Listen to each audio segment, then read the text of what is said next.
예, 오늘은 니케아 공의회 이전의 그리스도론을 함께 보도록 하겠습니다. 먼저 락탄티오라는 교부의 그리스도론을 함께 보도록 하겠습니다. 락탄티우스는 북아프리카 출신이며 그리스도교로 개종하기 전에 소아시아로 가서 비티니아 지방 니코메디아에서 살았는데 박해 시대 중에 그리스도인이 되었습니다. 그는 아르노비우스의 제자였으며 테르툴리아노, 미누치오 펠릭스, 치프리아노로부터 영향을 받았습니다. 락탄치우스는 개종 전에 헤르메스주의와 결합된 플라톤주의를 습득했습니다. 그 안에 함께 주어진 신의 불가지성 이론과 신의 초월성의 강한 강조는 유스티노와 테르툴리아노로부터 그가 받아들였던 종속론을 강화시켰습니다. 락탄치오에게 무엇보다 중요했던 것은 그리스도교적인 유일신론을 방어하고 해석하는 것이었습니다. 예, 우리는 이제 3세기 말에서 4세기로 넘어가는 과정의 중요한 교부들을 보고 있는데, 이제 락탄티우스라는 인물은 아마 여러분들은 처음 들어보셨을 거예요. 저도 로마 가서 처음 들어봤으니까 중요한 인물들을 우리가 어, 잘 모르는 경우가 많은데 그 대표적인 분들의 한 분이기도 합니다. 여기 보면 이제 아르노비오의 제자였고 테르툴리아노, 미누치오 펠릭스, 치프리아노 이런 어, 중요한 라틴 교구들의 영향도 받았고 또 개종하기 전에 헤르메스주의와 결합된 플라톤 철학도 배웠고 그러면서 이제 신의 불가지성 이론과 초월성의 강한 강조 이런 영향도 받게 되고 그 헤르메스주의는 이제 그 1세기부터 3세기 사이에 그 시대의 그 종교 혼합 사상 같은 거거든요. 이집트 신화의 그 토트 신과 그리스의 그 플라톤 철학이 합쳐진 신비 사상 같은 그 시대에는 뭐 영지주의도 그렇고 마니교도 그렇고 다 그런 비슷한 신비 혼합 세제 뭐 그런 게 많았어요. 이제 동서방이 그렇게 이제 만나게 되는 거죠. 근데 그런 영향을 이제 교부들도 어느 정도 받게 되고 그리고 결국 이것은 이제 종속론적 경향. 종속론은 니케아 공의회 이전까지 특히 오리게네스의 강한 영향에 의해서 성부 아래에 성자가 있고 성자 아래에 성령이 있다. 이 경향이 이제 극대화되는 것이 다음 주에 보게 될 아리우스 이단이 됩니다. 종속론은 겉으로 보면 뭐 이런 게 큰 문제가 되나 이렇게 생각하는 분들이 계실 수 있는데 이게 다음 주에 보게 될 그 극대화되면 이제 성자 예수님과 성령님이 하느님과 동등한 신성을 갖지 못하게 되는 심지어 피조물의 위치로 벽화되는 그러면 우리의 구원이 근거가 사라지게 되는 그런 여러 가지 문제가 발생합니다. 그래서 락탄치오에게도 무엇보다 중요했던 것은 그리스도교적인 유일신론을 강화하고 해석하는 것이었습니다. 그리스도교적 유일신론은 신삼위일체론을 말하는 거죠. 그냥 유일신론하면 유다교나 이슬람교나 다 유일신론이에요. 그런데 그리스도교적 유일신론이라고 하면 유일신인 한 분의 하느님이 계시는데 그 하느님이 성부와 성자와 성령의 삼위의 하느님이 일체, 이게 유일신이죠. 독특하죠, 이게. 이것을 어떻게 해서든지 그 시대의 철학, 종교, 또 이방, 신 이런 것으로부터 방어하고 올바른 해석을 하는 것이 교부들의 과제였습니다. 네, 그 다음 본문 볼게요. 락탄츠오가 처한 소아시아의 환경에서 특징적인 것은 그가 유다 그리스도교적 묵시 사상으로부터 얻은 천년 왕국설이었습니다. 그는 소아시아에서 디오클레티아누스 황제의 박해 초기를 겪었던 만큼 더욱 많은 영향을 천년 왕국설로부터 받았습니다. 락탄치오가 시빌라의 신탁의 유다 그리스도교적 부분을 높이 평가했던 것 또한 유사한 긴급 상황과 그 안에서 커졌던 기대에서 유래했을 것입니다. 예, 베드로 사도의 편지에 보면 주님께는 천년도 하루 같고 이제 하루가 천년 같습니다. 이런 표현이 나오죠. 그 고대에는 이제 임박한 종말에 대한 기대가 컸습니다. 특히 박해를 겪었던 시대는 박해는 사실 순교로 이어지잖아요. 물론 배교자도 있지만 박해, 순교 그 다음은 이제 뭐가 되죠? 그 다음은 이제 하느님 나라인데 하느님 나라가 언제 오느냐가 이제 많은 사람들의 관심이었거든요. 오늘날은 많은 사람들이 그렇게 관심을 갖지 않아요. 왜냐하면 예수님이 승천하시고 난 이후로 2000년이 넘는 시간이 이제 흘렀기 때문에 지금 사람들은 임박한 종말에 대한 기대는 거의 아무도 하지 않을 겁니다.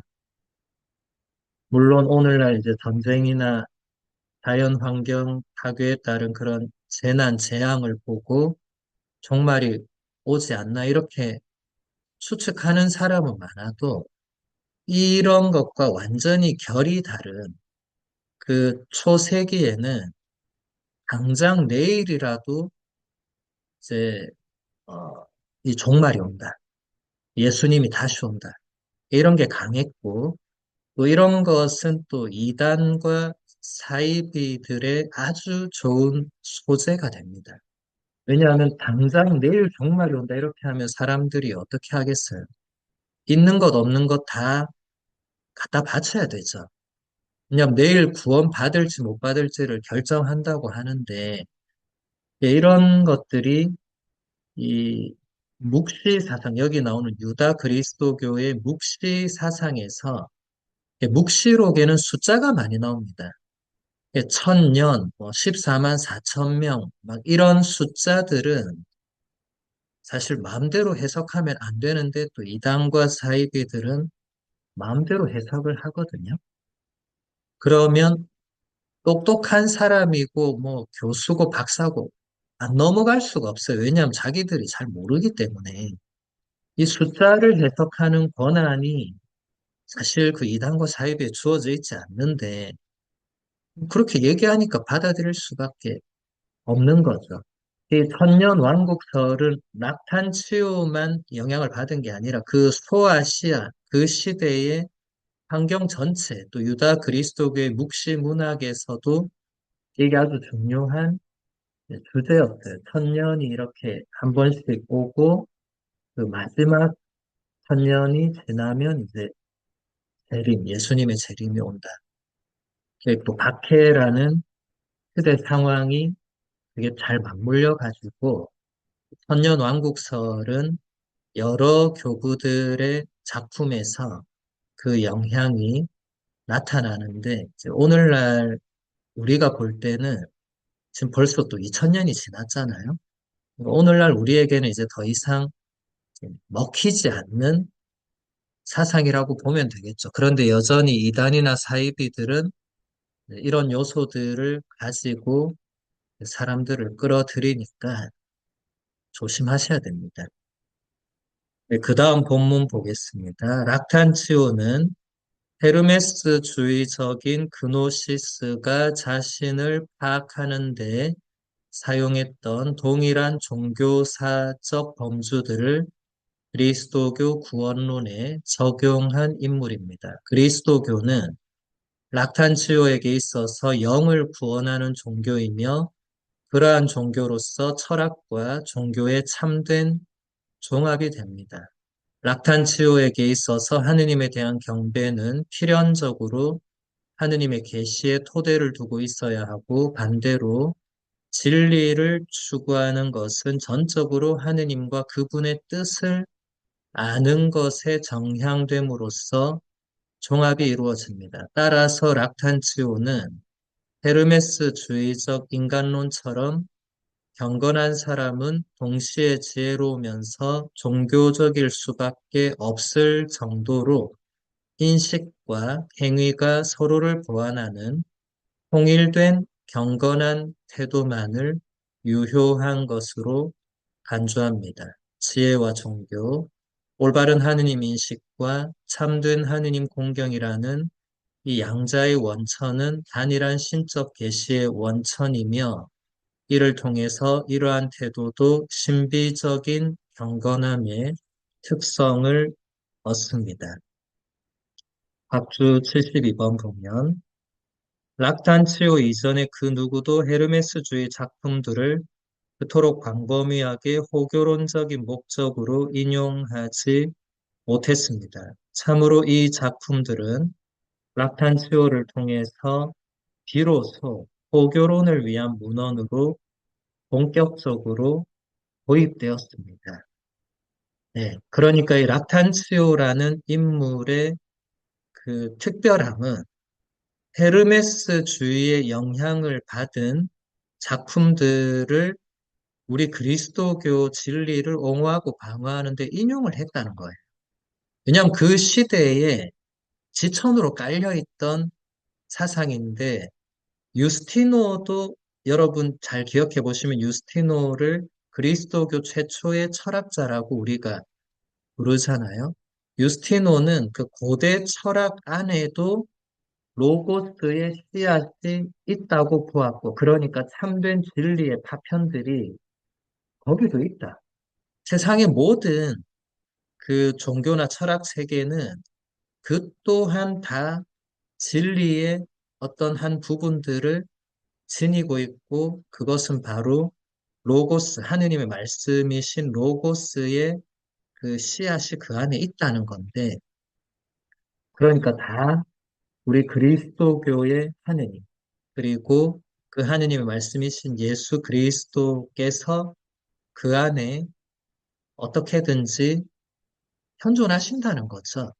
이런 것이 이제 락탄치오에게도 그대로 이제 영향을 받아서 락탄치오는 이 영지주의와 헤르메스주의적인 그 관념과 철학을 그리스도교의 그 교리를 또 계시 진리를 해석하는데 그것을 도구로 사용을 한다는 거죠. 이것이 이런 과정이 그리스도교가 변질되거나 이런 게 아닙니다. 여러분들은 오해를 하시면 안 돼요. 이 토착화라는 표현 혹시 들어보셨는지 모르겠는데 그 라틴어로 인 울투라치오라는 단어를 우리가 이제 토착화라고 번역을 한 건데 이 그리스도교가 예전부터 고대부터 있던 종교가 아니잖아요. 예수님 이전에는 유대교만 있었잖아요. 근데 그 이전에 벌써 불교도 있었고 이미 고대에는 각자의 종교가 다 있었죠. 그죠? 철학도 마찬가지고. 그러니까 시점으로 보면 사실 그리스도교는 2000년밖에 안 됐죠. 다른 더 오래된 고대 종교나 철학이 존재합니다. 그러면 그 이후도 마찬가지지만 그리스도교가 역사로 보면 갑자기 이제 처음부터 뚝 떨어진 종교가 아니란 말이죠. 그러니까 교부들은 이 그리스도가 예수님이 오셔서 열두 사도를 통해서 이제 전파된 그 진리의 복음을 해석하고 설명할 때 아무것도 없는 상태로 설명할 수는 없죠. 그 시대 사람들이 이미 가지고 있는 그 관념이나 사상이나 철학을 사용해야 됩니다. 이건 너무나 필연적이고 당연한 겁니다.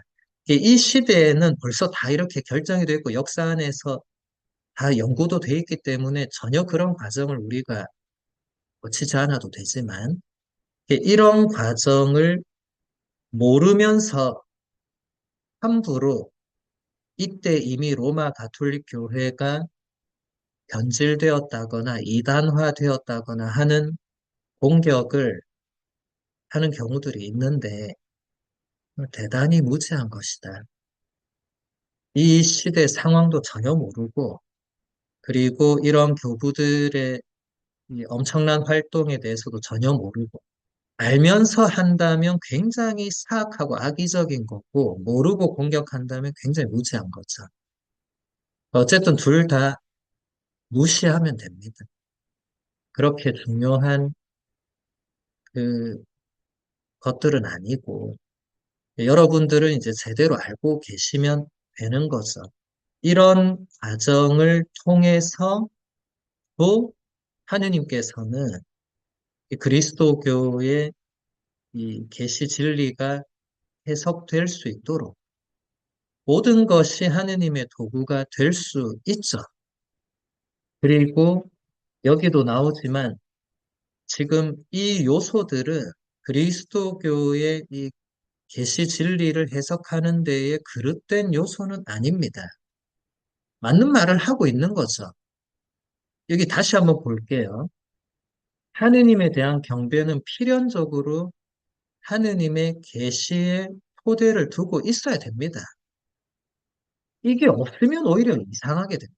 이게 없으면 미신이 됩니다.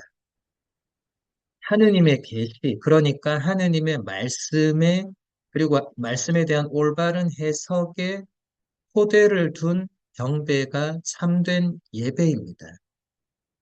그것 없이 혹은 말씀에 대한 그릇된 해석을 바탕으로 하는 이단이나 사입이나 종교 철학 체계는 다 여러분들이 멀리하면 됩니다. 그리고 진리를 추구하는 것은 전적으로 하느님과 그분의 뜻을 아는 것에 맞추어진다. 이게 하느님과 그분의 뜻을 아는 것은 정말 중요합니다. 근데 이단과 사이비의 문제는 하느님과 그분의 뜻을 자기들이 잘 알고 너네는 그걸 알려면 우리한테 와서 들어와서 배우고 뭘 따르고 해야 된다. 이런 식으로 이제 가거든요. 그러니까 사람들이 또 혹하는 거예요. 자기가 사실 잘 모르니까. 근데 이것이 이제 이 하느님과 그분의 뜻을 그럼 누가 아느냐? 근데 교부들이 그것을 제대로 이제 풀어내는데 결국 교회가 그것을 제대로 아는 거죠. 이 교회를 벗어난 어떤 다른 집단이나 체제나 사상이나 학설에서 이런 비슷한 주장을 하더라도 그것은 안 받아들이면 되는 거죠. 여기 헤르메스주의 인간론 이렇게 해서 그 다음 나오는 거 보면 경건한 사람은 동시에 지혜롭고 종교적일 수밖에 없을 정도로 인식과 행위가 서로를 보완하는 통일된 경건한 태도를 유효한 것으로 간주한다.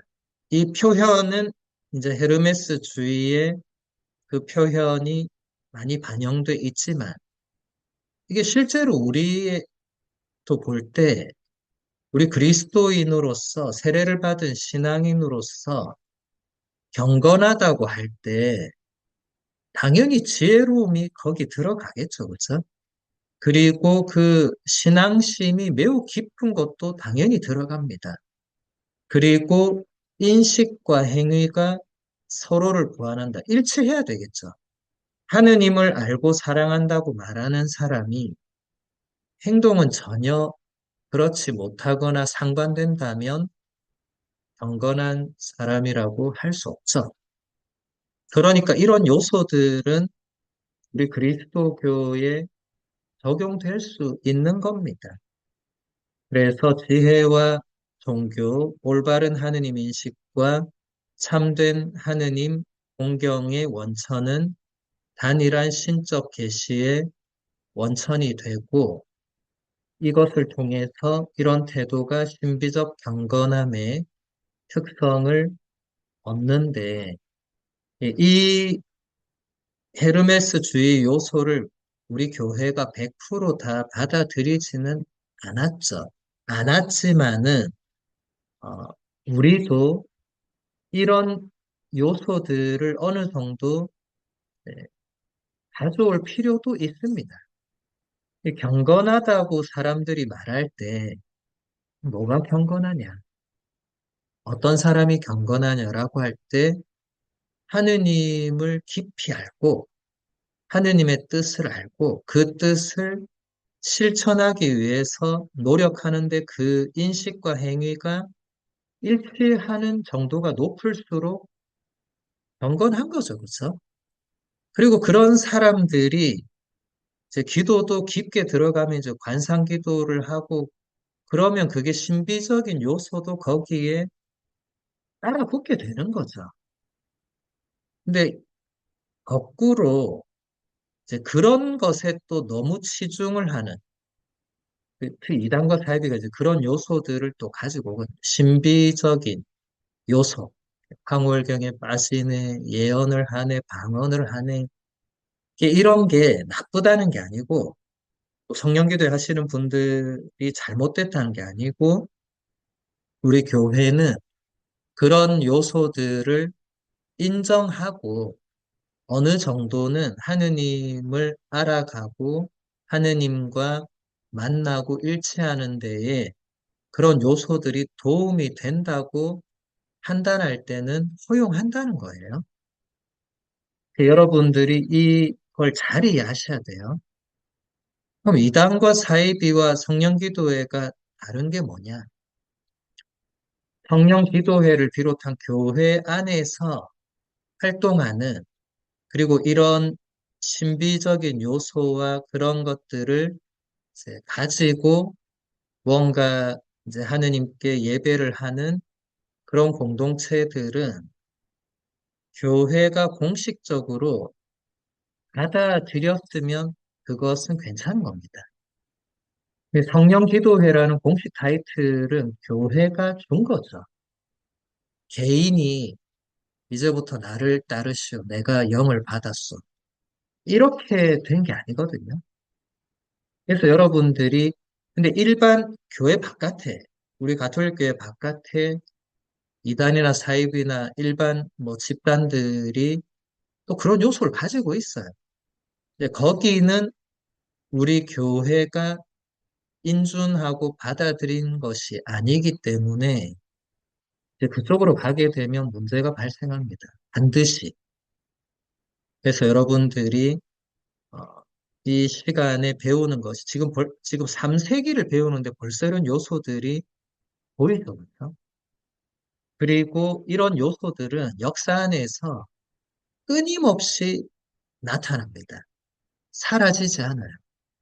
그 신비주의 이렇게 나오면은 이게 사람들을 매혹하는 이미 단어 자체가 신비라는 단어 자체가 이미 사람들에게 뭔가를 주죠. 일반 현실을 초월하는 뭔가가 그 안에 있다는 것을 지레짐작하게 만들어주죠. 그러니까 현실을 도피하고 싶은 사람, 현실을 부정하고 싶은 사람, 그리고 지금의 현실에서 완전히 벗어나서 좀 새로운 차원에서 살고 싶은 사람은 혹하게 되겠죠. 그래서 이단과 사이비가 안 없어지는 겁니다. 안 될 때 누군가는 따라가는 겁니다. 안타깝지만. 그래서 이런 요소들을 잘 배우시고 또 교회 안에 이런 게 어느 정도 수용되는지도 잘 보시면 되겠죠. 그 다음 본문 보겠습니다. 고대 그리스도교 호교론자들의 두 가지 문제는 락탄치우스도 괴롭힌 문제입니다. 첫 번째, 그리스도교가 말씀 또는 아들을 믿는다면 어떻게 유일신론을 지지할 수 있는가? 두 번째, 그리스도교가 새로운 철학과 종교적 영지주의로서 어떻게 하느님의 인간됨을 말할 수 있겠는가? 이미 2세기 호교론자들이 이 두 가지 물음에 답을 하려고 애를 썼거든요. 유일신론이 있는데 이것은 아무도 건드릴 수 없어요. 그것은 고대 철학이나 신비 사상이든 유대교도 마찬가지고 모든 이슬람교도 당연하고 모든 이 서양의 종교 철학 체계는 유일신론에서 출발합니다. 동양하고는 굉장히 다르죠. 동양은 태극과 음양과 이런 게 이제 나오고 하늘이 이런 역할을 하는데 서양은 이 철학으로도 그렇고 가장 근원이 되는 어떤 존재가 있단 말이죠. 이 유일신을 건드리지 않는 범위 내에서 하느님의 말씀, 로고스 혹은 하느님의 아들을 어떻게 설명하는가.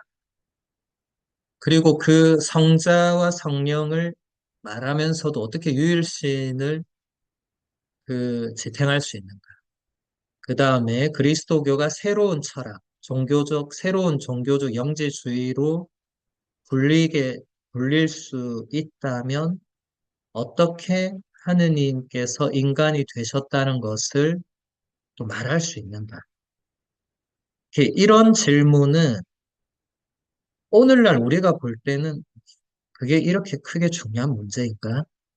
라고 생각하는 분들이 지금 계실 수 있을 건데, 그 시대에는 이미 다양한 종교, 철학, 영지주의 사상, 또 신이 인간이 되는 그리스 로마 신화, 이런 게 도처에 깔려 있는 상황에서 그리스도교의 하느님, 그 하느님의 아드님, 그 아드님이 보내주시는 영, 이제 이런 게 그 시대 사상들과 혼합될 위험이 너무 컸고 실제로 그 혼합이 벌써 영지주의라는 그 독특한 사상에서 나오고 영지주의는 그냥 단순한 한 이단이 아니고 그 뒤로도 계속 수많은 이단 사이비 철학 체계 이런 거에 영향을 주고 지금도 마찬가지입니다. 그러니까 이 두 가지 물음은 그 2세기, 3세기뿐만 아니고 지금도 사실 우리가 제대로 알고 있어야 됩니다. 그래야 적어도 여러분들이 이단과 사이비에 빠지지 않을 수 있습니다. 그렇다고 해서 여러분들이 이런 거 배우고 굳이 이단 사이비와 만나서 논쟁할 필요는 전혀 없습니다. 제가 자주 얘기하지만 논쟁을 해서는 아무도 서로를 이길 수 없습니다. 전쟁을 하면 둘 다 지는 것과 똑같은 거예요. 이미 서로 완전히 다른 신념과 신심과 신앙을 가지고 있는데 논쟁을 해서 서로를 바꿀 수 있다고 믿는다면 그 너무 순진한 거고 그게 아니라 내가 한번 이겨보겠다고 생각하는 것은 늘 어리석은 일이고 그렇게 해서 이기고 지는 것은 또 아무런 의미도 없어. 교부들도 이것을 잘 알고 있었습니다. 그래서 교부들은 그 당대의 이단이나 그런 사입이나 혼합 사상이나 이런 것을 이기고 지고의 문제가 아니고 교부들은 이미 그리스도교보다 먼저 있었던 그리스 로마 신화나 그리스 철학이나 페르시아의 그 신비 사상이나 이집트의 그 신적인 그런 파라오라는 어떤 종교적 존재나 이런 모든 것이 이미 도처에 깔린 상황 안에서 그리스도교의 그 참된 계시와 진리를 사람들이 제대로 알고 이해하고 해석할 수 있도록 하는 게 가장 큰 역할이었죠. 이미 그 사상을 가지고 있는 사람들이 그리스도교의 계시 진리를 잘못 해석할 가능성이 매우 컸죠. 물론 지금도 그건 마찬가지입니다. 그래서 언제나 원천, 교부들에게 가서 그들이 어떻게 했는가를 보는 것은 지금도 매우 중요하죠. 이제 이 두 가지 물음에 대한 락탄주의 답을 보겠습니다. 우리가 한 분 하느님만을 공경한다고 하면서 어떻게 성부 하느님과 성자 하느님이라는 둘을 주장할 수 있는가라고 누군가가 물을 수 있습니다. 이러한 주장은 많은 이들을 큰 오류에 빠뜨립니다. 그렇기 때문에 하느님의 단일함은 피해갈 수 없는 주제입니다. 우리가 성부 하느님과 성자 하느님에 대해서 말할 때 상이함을 말하지 않고 양자를 분리시키지 않습니다. 왜냐하면 성부도 성자로부터, 성자도 성부로부터 분리될 수 없기 때문입니다. 아들 없이 아버지라는 이름은 없으며 아들은 아버지 없이 낳음을 받지 못합니다. 예, 이 본문들은 매우 중요한 니케아 공의회 이전에 정통 교부들 노선에서 가장 중요한 진술들이 지금 등장합니다. 니케아 공의회는 이제 이런 것들을 공식적인 교의로 확정해서 선포했는데 그 전 상황에서 이 락탄치오의 이 진술들은 우리 정통 교리를 아주 잘 표현하고 있습니다. 성부 하느님 또 성자이신 하느님에 대해서 말할 때 분리시키는 개념은 없습니다. 우리가 표현은 성부, 성자, 성령이라고 하고 그분들의 그 고유함에 대해서 말할 때 성부, 성자, 성령을 얘기하지만 이분들은 사실 분리될 수가 없죠. 이것은 우리의 관념으로 분리를 시킬 수 있을지 몰라도 그분들 존재 자체로는 분리가 안 되죠. 성부와 성자, 그리고 성자, 성부는 분리되거나 분리시킬 수 있는 존재가 아니죠. 그 락탄치오의 이 표현은 아주 적절한데 아들 없이 아버지라는 이름은 있을 수 없죠. 그리고 아들은 아버지 없이는 낳음을 받을 수 없죠. 영원으로부터 성부와 성자와 성령은 그냥 그 한 존재로 계셨는데 이것을 우리가 후대에 인간의 또 이 한계의 이성과 지성으로 그것을 아무리 사실 다 파악하려고 해도 파악할 수 없고 이런 인간의 언어로 그 영원한 존재 그리고 창조주이시며 이 만물의 근원이 되시는 분에 대해서 이렇게 표현하는 것도 사실은 한계가 분명히 있고 그럼에도 우리가 최대한 우리의 지성으로 이해할 수 있을 만큼은 이해하기 위해서 노력은 해야 됩니다. 하느님을 알기 위해서 또 우리 선배들이 이렇게 2000년 동안 이 신앙의 진리를 지켜오려고 애쓴 그리고 그분들이 그 애쓴 결과물로 남겨놓은 이런 것들에 대해서도 우리가 머리는 아프지만 최대한 알고 이해하려고 우리도 노력을 해야 되겠죠. 그래야 우리 그리스도교의 그 진리가 앞으로도 계속 우리 후손들에게 올바르게 전달될 수 있겠죠. 그 다음 계속 본문 보겠습니다.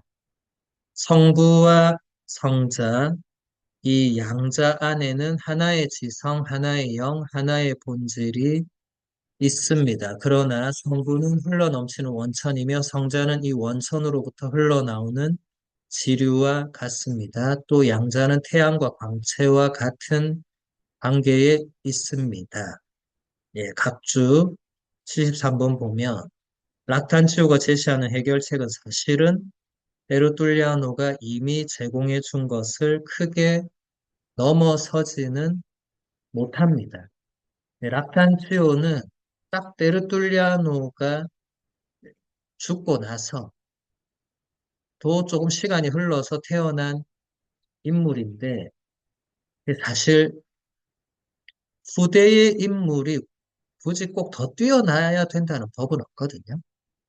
베르툴리아노는 이제 2세기와 3세기를 잇는 그 시대의 인물인데 베르툴리아노가 워낙 탁월하고 독특한 어떤 그 신학을 너무 일찍 이렇게 다 정립을 했기 때문에 사실 그 뒤에 시프리아노 락탄치오 라틴에서는 아우구스티노가 나오기 전까지는 사실은 테르툴리아노의 그 신학을 넘어서는 인물은 나오지 않았다.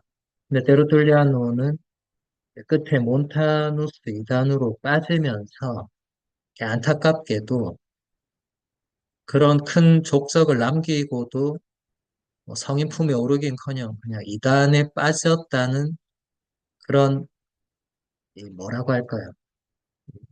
좋지 않은 사례? 예.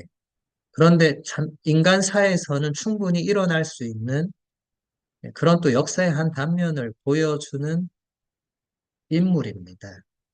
이 몬타누스와 테르툴리아노의 관계에 대해서 제가 언젠가 한번 좀 작업을 해서 책을 좀 낼 생각도 하고, 왜냐하면 제가 또 로마에서 또 이 부분을 좀 집중적으로 연구도 했었거든요. 그래서 귀국하고 한번 교부학회에서 이 주제로 이 짧은 시간이지만 한번 학술 발표도 하고 그 짧게 논문화해서 이제 신학 잡지에도 싣고 했는데 이제 그렇게 하면 대중들에게 전혀 소개가 안 되니까 제가 한번 좀 조금 더 이제 쉽게 풀어내서 살을 붙여서 지금 책으로 만들 생각은 하고 있지만 아직 실행은 하지 못했고 왜냐하면 너무 지금 다른 거 할 것도 많고 해서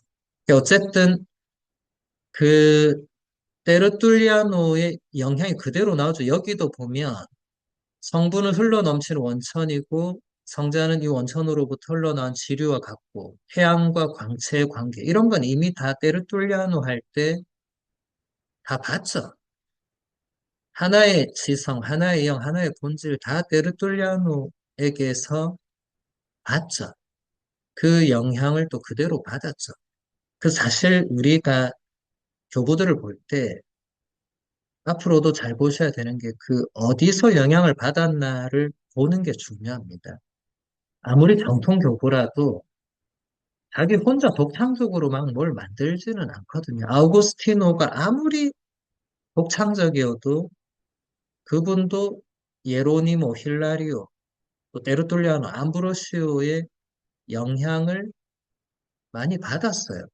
또 우리 쪽 아니고 또 서양 그냥 일반 철학으로도 이 아우구스티노는 세네카라든지 그 라틴 철학자, 문학자, 또 마리오 빅토리노라든지 암브로시아 스테르라든지 이런 인물들의 영향을 많이 받습니다. 그냥 하늘 아래 그냥 자기 혼자 독특하게 사상을 내고 그런 사람은 있을 수가 없죠. 누구나 다 전임자의 영향을 받고 그 시대 상황과 그 시대를 흐르는 사상과 철학과 종교 이런 여러 가지의 영향을 받습니다. 영향을 받는 것과 그것에 의해서 혼합되거나 변질되었다라고 넘어가는 것은 엄청난 차이가 있죠. 우리 그리스도교는 2000년 동안 그 모든 그 사상들, 이런 것들의 영향은 안 받을 수 없죠. 왜냐하면 어쨌든 세상 한복판에 우리도 종교적으로 있잖아요. 어떻게 똑 떨어져서 그냥 이렇게 살 수 있는 게 아니잖아요. 그러니까 영향은 받되, 그리고 그게 계시 진리를 어느 정도 해석하는 데 도움이 된다면 도구로 사용할 수 있습니다. 그걸 교구들이 잘 보여주죠. 그렇다고 해서 그게 혼합되거나 변질되거나 이단이 된 것은 아닙니다. 이것만 여러분들이 분명히 아시면 됩니다. 계속해서 락탄치우스의 작품을 또 보겠습니다. 오직 한 분 하느님만 계시며 이분은 원천이 없는 자유로운 최고의 하느님이십니다. 왜냐하면 이분 자신이 사물들의 원천이며 이분 자신 안에 아드님과 모든 것이 내포되어 있기 때문입니다. 따라서 한 분의 지성과 의지는 다른 분 안에 있기 때문에, 더 정확히 말하자면 하나가 둘 안에 있기 때문에 둘은 마땅히 한 분 하느님이라고 불릴 수 있습니다. 아버지 안에 있는 것은 아들로 넘쳐 흐르고 아들 안에 있는 것은 아버지로부터 내려온 것이기 때문입니다. 따라서 이러한 최고의 그리고 유일한 하느님, 성부 하느님은 오직 아들을 통해서만 영광을 받을 수 있습니다. 성부만을 경배하고자 하면서 성자를 경배하지 않는 사람은 성부도 경배하지 않는 것입니다. 그러나 성자를 받아들여서 그분의 이름을 내세우는 사람은 성자와 함께 동시에 성부도 경배하는 것입니다. 왜냐하면 성자는 지극히 높으신 성부로부터 파견된 분이시고 성부의 사자이며 사제이기 때문입니다. 니케아 공의회 이전의 정통 교리의 표현이라고 볼 수 있습니다. 여기서도 보면 중간에 아버지로부터 내려왔다. 네, 물론 이것은 성자의 강생을 표현한 것이지만 이제 종속론적 흐름을 볼 수 있죠. 내려왔다 하면 위에 아버지가 계시는 거잖아요.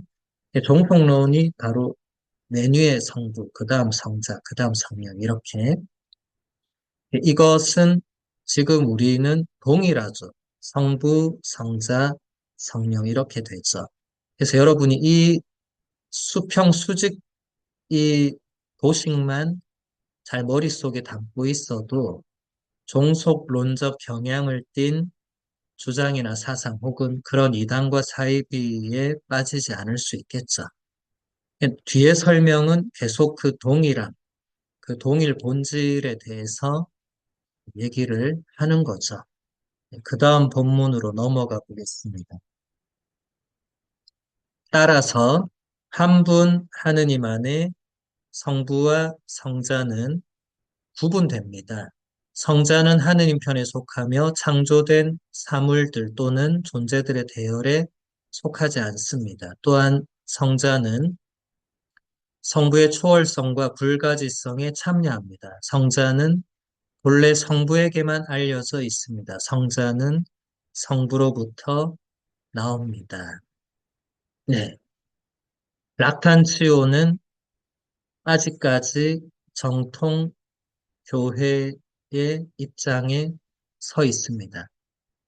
여기서 성자는 하느님 편에 속하며 창조된 사물들 또는 존재들의 대열에 속하지 않는다. 락탄치오까지는 이단이 아닌 거죠. 성자가 하느님 편에 속하지 않고 창조된 사물들 또는 존재들의 대열에 속한다. 이러면 이단이죠. 이게 다음 시간에 우리가 보게 될 아리우스의 주장입니다. 계속 보면 락탄치오의 이론과 사변의 배경에는 하느님의 아들 예수 그리스도 안에서 그리고 성령 안에서 구원을 위하여 인간에게 전달되는 성경적 초기 그리스도교적인 성부의 케리그마가 나타납니다. 이위일체론으로의 축소, 그리고 이와 관련된 종속론으로 그의 사상을 축소시키는 것은 2세기 중반, 곧 유스티노 이후부터 니케아 공의회 이전 시대에 이르기까지 성부와 성자와 성령에 대한 구원 경륜 사적 복음 선포를 하나의 신앙 노선으로 숙고하기 위한 교회의 힘겨운 노력에 해당됩니다. 이게 무슨 말이냐면 락탄치오까지 그러니까 락탄치오가 딱 지금 니케아 공의회 바로 이전에 돌아가셨잖아요. 317년에 세상을 떠났으니까 325년 니케아 공의회까지 딱 8년 차이니까 뭐 거의 니케아 공의회 직전에 죽었다고 보면 되겠죠. 그러니까 니케아 공의회 이전에까지 락탄치오까지 유스티노부터 락탄치오까지 유스티노 성인이 이제 165년에 순교했으니까 거의 이제 200년에 가까운 2세기 동안에 이 수많은 교부들이 뭔가 했던 것은 여전히 그분들 안에는 그 예수님의 그 캐리그마 그리고 성부 하느님의 그 오유함 이런 것들이 그대로 살아 있는데 이것을 후대의 신학자들이 이위일체론이다. 그리고 종속론이다. 이제 이런 식으로 이제 축소하고 과소평가하고 또 우리 그리스도인을 공격하는 쪽에서 이런 식으로 그 초반의 역사를 깡그리 무시하거나 부정하는 그런 게 있는데 그것이 아니라 여기서 잘 설명하는 것처럼 이 니케아 공의회 이전까지는 교회가 명확하게 이런 자잘한 것에 대해서 공식적인 뭔가를 아직 내놓지 않았기 때문에 진짜 개별 교부들의 정말 피땀 어린 피눈물 나는 노력의 결과물이라고 보면 되겠죠. 그것을 오리게네스는 종속론의 창시자다 이런 식으로 표현하는 사람은 그런 사람은 좀 뭘 알기는 아는 건데 매우 이런 노력들을 정말 과소평가하고 축소하는 그것은 좋지 않습니다. 이건 잘못됐다고 말하기는 좀 뭐하지만 정말 그런 노력에 대해서 사실 본인은 그런 노력을 한 적도 없으면서 뭐 했더라도 뭐 그들만큼 교우들만큼 할 수도 없으면서 그것을 그냥 아유 그쪽은 다 이원론이네 뭐 종속론이네 이위일체론이네 이런 식으로 과소평가하면 안 되고 또 이단도 제가 자주 얘기했잖아요. 초세기 이단들은 지금의 이단 사이비와는 결이 다릅니다. 품격이 다르고 품위가 다릅니다. 그래서 저는 초세기 이단들에게 배울 점은 배워야 된다고 늘 얘기를 해왔죠. 배울 점이 있습니다. 왜냐하면 그들이 때르툴리아노도 마찬가지지만 처음부터 지금 우리가 생각하는 그런 이단 사이비가 아니었거든요. 아리우스도 마찬가지입니다. 다음 시간에 보겠지만 처음부터 막 이상하게 주장하고 이게 아니고 그들 나름대로는 굉장히 열심히 이 성경 말씀을 묵상하고 그것을 학문적으로 또 이론적으로 사상적으로 나름 풀어내려고 애를 썼어요. 물론 그 해석이 잘못된 방향으로 느낀 같지만 그 역사의 아이러니 혹은 역사의 안타까움으로 그것도 인간사의 한 단면을 보여주는 거니까 뭐 어쩔 수 없지만 반대로 이제 이 교부들, 특히 초세기 교부들의 노력은 뭐 물론 니케아 공의회 이후 교부들도 많은 노력을 했지만 우리가 이런 것을 함부로 쉽게 말하거나 축소하거나 이런 것은 좋지 않습니다. 여러분들이 이제 이런 것을 좀 배우고 나서 그냥 이게 그냥 그 시대에는 이원론이 이렇게 있었나 보다. 또 뭐 종속론적 경향이 있었나 보다. 뭐 아는 것은 뭐 어느 정도 알 수 있지만 그것으로 그 시대의 그 많은 교부들의 노력을 그냥 축소하는 것은 좋지 않다. 사실 우리도 다 모르지만 그분들의 노력에 대해서는 정말 인정해 드리고 존중해 드리고 박수를 쳐 드려야 되겠죠. 네, 그 다음 본문 보겠습니다. 락탄치오는 하느님이 어느 여인의 모태 속에 자신을 가두었다는 더욱이 하느님의 천상적 존엄성이 십자가 죽음에 이르기까지 낮아질 수 있었다는 그리스도교적 표상 때문에 당혹감에 빠진 많은 그리스도인들을 발견했습니다. 락단치오 자신도 하느님께서 왜 인간이 되셨는가를 묻습니다. 그리고 다음과 같이 대답합니다. 그리스도는 가르침과 삶에서 완전하기 위해 신성이 지식과 불멸과 능력을 부여하는 천상의 교사로서 왔습니다. 그리스도는 신적 지식을 전달하는 분이지만 스스로도 덕의 확실한 모범이십니다. 이러한 모범을 보일 수 있기 위해서 그리스도는 가시적이고 사멸할 육신을 취해야 했습니다. 신성을 지닌 하느님으로서 세상에 오는 것은 의미가 없을 것입니다. 예, 갑주 74번 보면 타락한 인간의 모범이 되고 그를 바로 세우기 위해서 육체성에서 천상의 본질을 증명하는 것. 이것이 락탄치오가 생각했던 육화의 의미였습니다. 하느님께서 왜 인간이 되셨는가? 라틴어로 꾸르 데우스 호모. 이 물음은 고대의 그리스도교 이제 예수님의 육화, 순환, 죽음, 부활, 승천 이후에 끊임없이 나온 물음입니다. 하느님께서 이제 그리스도를 하느님으로 예수를 하느님으로 받아들이고 난 뒤에는 반드시 질문을 할 수밖에 없는 거죠. 하느님께서 왜 인간이 되셨는가? 그리고 수많은 교부들이 여기에 답했습니다. 왜냐하면 이상하게 답하는 사람들이 너무 많아서. 그리고 이것을 잘못 이해하고 있는 신자들이 너무 많아서. 락탄치오의 시대, 그러니까 3세기, 4세기에도 하느님께서 성모님이라는 한 실제 여인의 모태 안에 9개월 동안 계셨다는 것.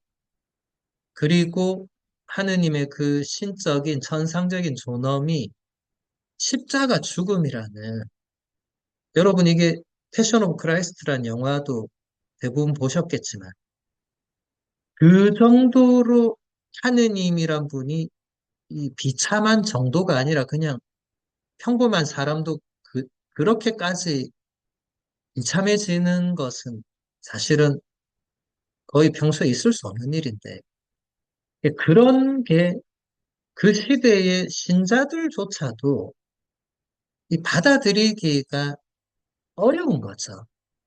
하느님이 인간이 되신 것도 그렇고 그냥 인간이 되신 게 아니라 십자가 죽음에 이르기까지 낮아진 이것을 사도 바오로의 필리피 장가 그리스도 장가는 그 정도로 이제 그리스도의 케노시스 자기 비움 그리고 이것은 거의 모든 교부들이 그 노선에서 그리스도의 겸손을 거기서 보는데 겸손을 보기 이전에 많은 사람들은 그 자체를 받아들이지를 못한 거예요.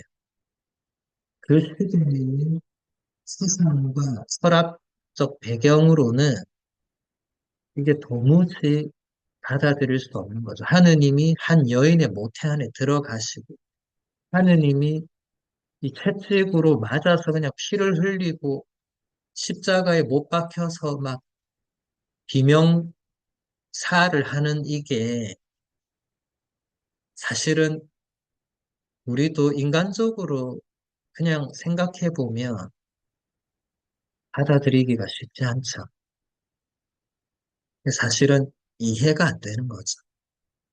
최대한 답변을 해야 되는데, 락탄치오는, 락탄치오의 답변을 잘 보시면은, 선상의 교사로서 예수님은 이 하느님이 어떤 분이시고, 그리고 하느님을 아는 것은 무엇이고, 그리고 덕은 무엇이고, 이제 이런 모범을 보이는 교사로서 예수님은 우리 눈에 보이고 또 고통을 받고 사멸하는 그런 육신을 취해야만 했다. 왜냐하면 만약에 예수님이 오셨는데 그 육신이 우리와 똑같은 육신이 아니면은 그게 이제 가현론자들 주장이잖아요. 그렇게 되면 마지막 문장에 나오듯이 신성을 지닌 하느님으로서 세상에 오는 것은 의미가 없다. 왜냐하면 사람들이 이렇게 생각해죠. 아, 저분은 하느님이니까 저렇게 하는 거고, 우리는 그렇게 할 수 없다. 예를 들어서 예수님이 기도하셨는데, 그것도 이 논리로 가면, 아, 저분은 하느님의 아들님이고 하느님과 늘 일치되어 있으니까 저렇게 기도할 수 있는 거고, 우리는 그렇게 기도할 수 없다. 이런 식으로 되어버리면 예수님이 세상에 오셔서 하신 모든 것은 우리에게는 아무 의미가 없는 거죠. 그 다음 본문 보겠습니다. 락탄치오에게 성자는 선제하며 세상 이전에 하느님으로부터 나음을 받았지만, 그러니까 본래적인 의미에서도 피조물이 아니시고, 그렇지만 또 시간 안에서도 나음을 받았습니다. 이와 같은 성자의 이중적 탄생은 그리스도의 단일성을 해치지 않습니다. 동일한 분이 하느님의 아들이고 사람의 아들입니다. 이것은 매우 중요한 진술입니다. 왜냐하면 그분은 두 번 태어났기 때문입니다. 먼저 세상이 생기기 전에 하느님으로부터 영으로 곧 신성에 따라서 태어나셨고 그런 후에 아우구스투스 치세하에 인간으로부터 육신으로 태어났습니다.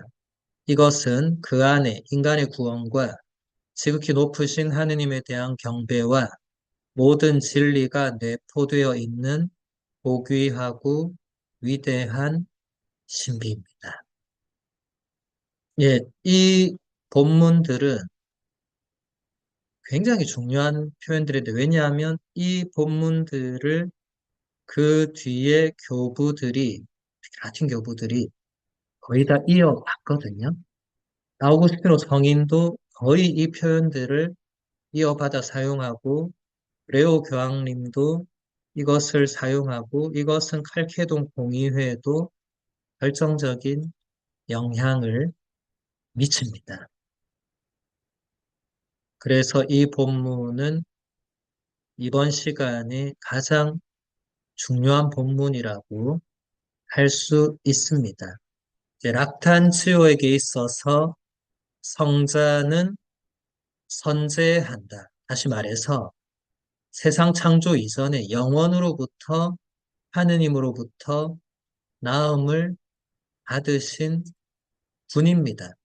그러니까 피조물이 아닙니다.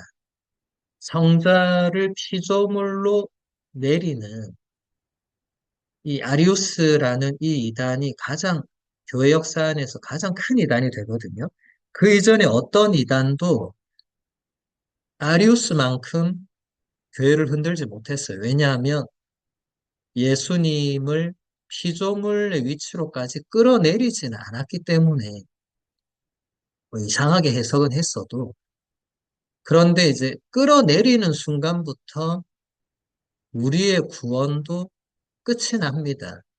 예수님이 하느님과 같은 분이 아니시라면 우리의 구세주가 될 수가 없습니다.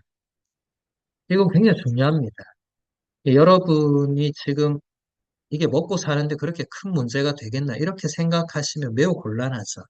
먹고 사는데 당장 문제가 없지만 여러분 나중에 이제 죽음을 눈앞에 두었을 때 여러분이 죽음 이후에 이제 구원을 받느냐 마느냐 그리고 내가 누구에게 심판을 받느냐라는 문제로 넘어갈 때는 이거 매우 중요하죠. 그래서 예수님은 영원으로부터 하느님에게서 나셨고 그런데 시간 안에서도 그러니까 세상이 창조된 이후에 성모님이라는 실제 인물이 등장하는 그 시간에 사도 바오로가 이것을 때의 충만함이 왔다고 표현한 갈라티아서에서 그때에 또 예수님은 나음을 받죠. 그때는 동정 성모님을 통해서 이제 성령의 힘으로 인간으로 태어나는.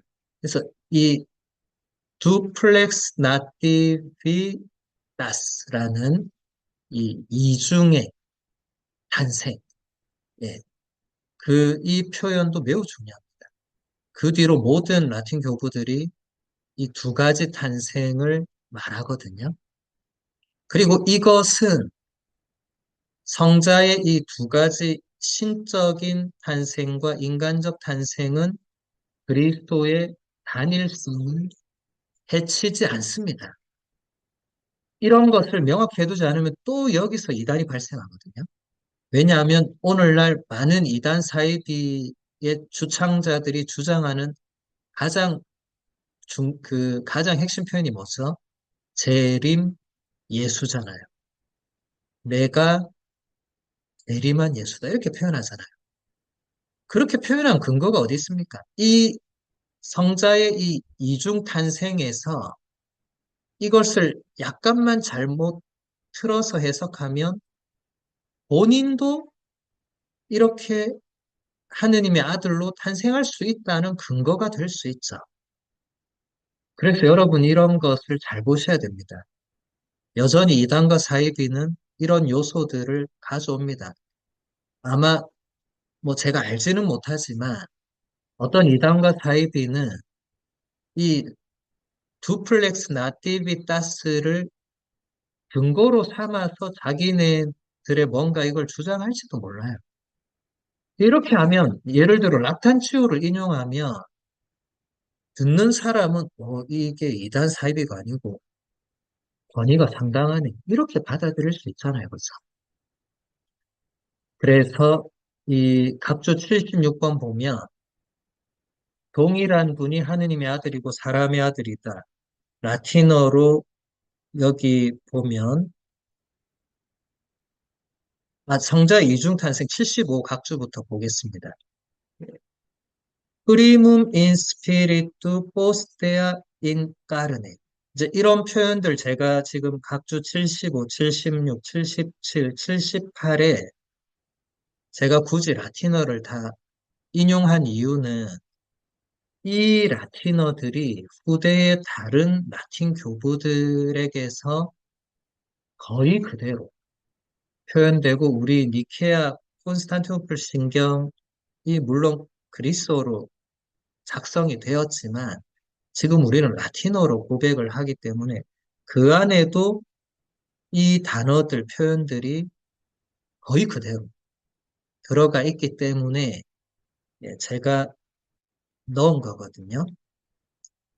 그래서 여러분들 너무 머리 아프게 생각하지 마시고 이 표현들을 좀 눈여겨보시면 되겠습니다. 75분 뿌리문 하면 이제 처음에 이전에고 인스피리트 하면 영으로 포스테아 하면 이후거든요. 인까르네 하면 육신으로. 그러니까 뿌리문은 영원으로부터는 인스피리트 영으로 영 안에서 예수님이 하느님으로부터 나셨고 포스테아 그 이후에 그 때가 찼을 때 동정 성모님의 태안에서는 인까르네, 육으로 나셨다. 그 다음 각주 76번.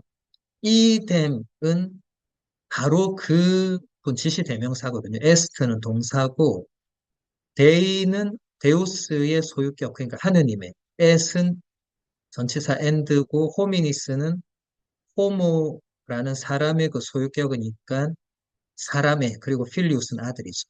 그러니까 그 바로 그분, 그 한 분이 하느님의 아들이고 사람의 아들이다. 네, 그런 표현입니다. 지금 우리는 다 알고 있으니까 이 뭐 이래 중요하나 하는데 그 시대에는 아직 이런 게 확정되지 않았다는 그 배경을 깔면 이 표현들은 엄청나죠. 이 정통 교회의 교리에도 인용되는 거니까 아주 중요한 표현입니다. 그 다음에 계속 보면 왜냐하면 그분은 두 번 태어났다. bis enim natus est. 이제 bis 하면 이게 두 번이고 natus est 태어나셨다는 거고 먼저 세상이 생기기 전에 하느님으로부터 곧 신성에 따라서 그리고 아우구스투스 치세아에서 인간으로 곧 육으로 태어나셨다. 77, 각주 77 보면 프리문 아까 봤던 같은 단어고 대대오 하면 하느님으로부터 대 전치사 대는 이제 영어의 프롬이거든요. 그러니까 하느님으로부터 이런 그리고 인스피리도 아까 봤죠, 그죠? 안테 오르투 문디.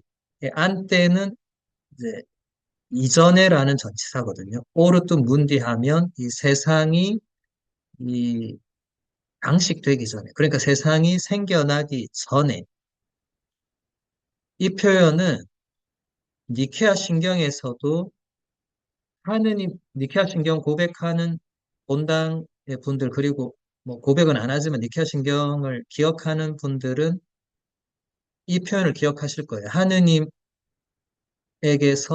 나신 하느님. 빛에서 나신 빛 할 때, 하느님에게서 나신 하느님 할 때, 데움, 데, 데오, 루멘, 데, 루미네. 이렇게 되거든요. 여기 보면, 프리문, 데, 데오. 그 똑같잖아요. 이게 데움, 데, 데오 그대로입니다. 그리고 이제 안테 오르투 문디 이것도 니케아 신경에서는 안테 옴니아 세쿨라 이렇게 되거든요. 어쨌든 이 영원으로부터를 표현하고 있는 겁니다. 그 다음 78번 포스트 모둠 인까르네 엑스 호미네. 포스트 모둠은 이제 후에고 인까르네는 육으로 아까 본 그대로죠. 엑스 호미네 하면 엑스도 from과 비슷한 의미입니다. 무엇으로부터. 이제 호미네 하면 인간이죠, 인간.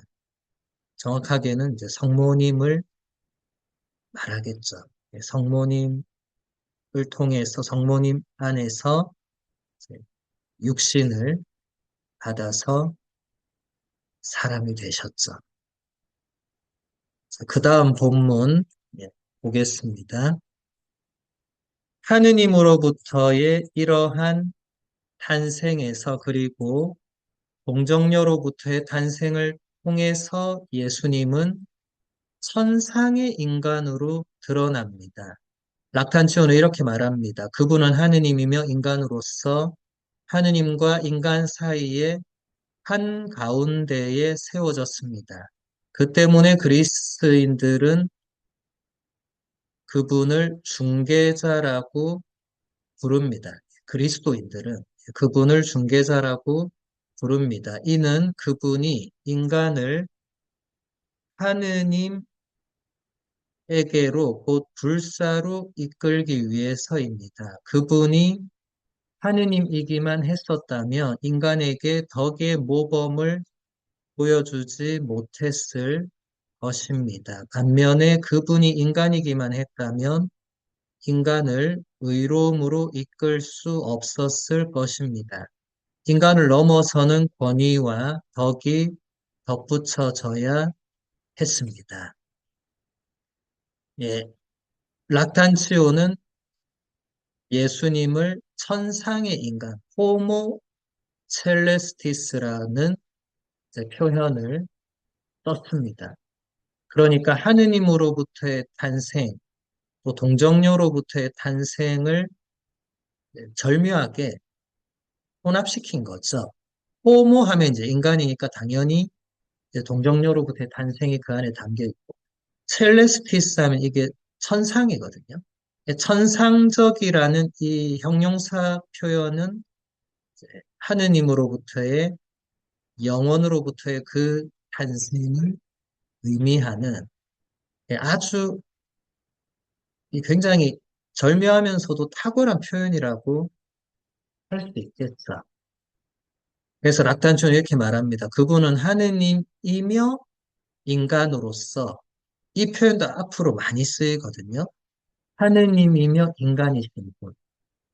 데우스 호모 이렇게 이런 존재는 예수님밖에 없으시니까 그리고 하느님과 인간 사이에 한가운데에 메비우스 세워졌고 그래서 그분을 우리는 중개자라고 메디아토르 그러니까 하느님과 인간의 한가운데에서 하느님과 인간을 연결해 주는 분이시다. 유일한 중개자시다.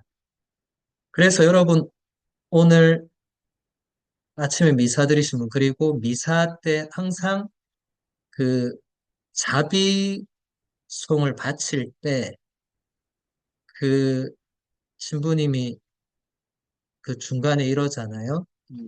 우리 중개자이신 주님 자비를 베푸소서라는 그 표현이 꼭 두 번째에 나오거든요. 이 중개자는 물론 사도 바오로가 자신의 서간에서도 얘기해요. 지금 락탄초도 얘기하고 나중에 아우구스티노 성인도 얘기하지만 이 하느님과 인간의 가운데 있다는 이 표현은 단순히 공간적으로만 그걸 의미하는 게 아니고 많은 것이 그 안에 내포되어 있습니다. 이제 그것을 락탄치오가 이제 설명을 하고 있죠. 인간을 하느님으로 곧 불사로 이끌기 위해서 중개자가 필요하다. 이것은 동방의 많은 교부들도 이 예수님이 육화하신 이유는 인간이 하느님처럼 되기 위해서 이것을 신화라고 표현을 합니다. 그래서 그 다음 본문 보면 그분이 예수님이 하느님이기만 했었다면 인간에게 덕의 모범을 보여주지 못했을 것이다. 아까 본 거죠, 그렇죠? 예. 그분이 하느님이며 그걸 받아들이는 사람의 입장에서는 저 덕은 우리가 실행할 수가 없다.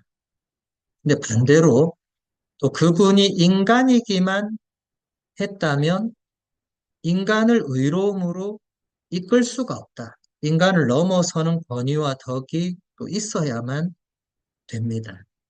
여러분, 인간은 인간을 구원할 수 없죠. 당연하죠. 어떻게 인간이 인간을 구원합니까? 똑같은 위치에 있는데 안 되죠. 인간은 하느님만이 인간을 구원하실 수 있죠. 그러니까 하느님과 인간 동시에 둘 다이신 분, 그리고 하느님과 인간의 중간에 계시는 분. 그래서 인간을 하느님으로 불사로 이끌 수 있고 또 하느님의 그 속성을 인간 안에 보여주실 수 있는 유일한 분이신 예수 그리스도가 결국 하느님께로 가는 유일한 길이 되는 겁니다. 예, 오늘 강의는 여기서 마무리하고 소피스트 아스테리우스도 중요한 인물이니까 여러분들 개인적으로 보시면 되겠습니다.